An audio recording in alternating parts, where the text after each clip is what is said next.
അപ്പൊ ദിനാചരണത്തിന്റെ ഭാഗമായിട്ട് നമ്മൾ ഈ ഒരു ഫംഗ്ഷൻ നടക്കുന്നതുകൊണ്ട് നമ്മൾ കളക്ടർ തൊട്ട് ഉൾപ്പെടെയുള്ള എല്ലാവരെയും അറിയിക്കുകയും എല്ലാവരെയും വിളിക്കുകയും ചെയ്തിട്ടുണ്ട്. പക്ഷെ എല്ലാവരും ഓരോ പ്രോഗ്രാംസിലാണ്. പക്ഷെ ഈ ഒരു ഈവന്റ് നമ്മുടെ സെലിബ്രിറ്റിയേക്കാൾ ഉപരി നമ്മളൊക്കെ പൊതുജനങ്ങൾ തന്നെയാണ് ഇത് ടേക്കപ്പ് ചെയ്യേണ്ടത്. പക്ഷെ ഏറ്റവും അത്യാവശ്യം എന്ന് പറഞ്ഞത് ഈ ഒരു പബ്ലിക്കിനെ ശരിക്കും പറഞ്ഞാൽ DAPs ആയിട്ട് ഉദ്ദേശിക്കുന്നത് മാക്സിമം പബ്ലിക് അതിൽ അങ്ങോട്ട് വരിക എന്നുള്ളതാണ് നമ്മൾ ഉദ്ദേശിക്കുന്നത്. അപ്പൊ കഴിഞ്ഞ വർഷത്തെ പ്രോഗ്രാം നല്ല രീതിയിൽ നടന്നു.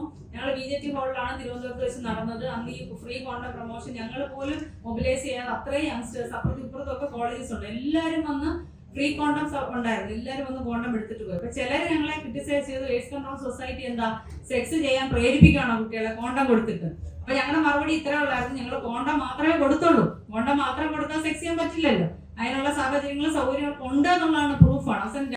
അപ്പൊ അതും ഞങ്ങൾക്ക് മനസ്സിലാവുന്നത് അതായത് ആവശ്യമുണ്ട് ആളുകൾക്ക്, ഇതിനെ കുറിച്ചുള്ള അവയർനെസ്സും ആവശ്യമുണ്ട്, കോണ്ടമും ആവശ്യമുണ്ട്. അപ്പൊ ഈ ഉള്ള കാര്യങ്ങൾ നമ്മൾ മനസ്സിലാക്കിക്കൊണ്ട് ആ ഒരു മോറലൈസ് ഒന്ന് മാറിയിട്ട് നോർമലൈസ് ചെയ്യാന്നുള്ളതാണ്.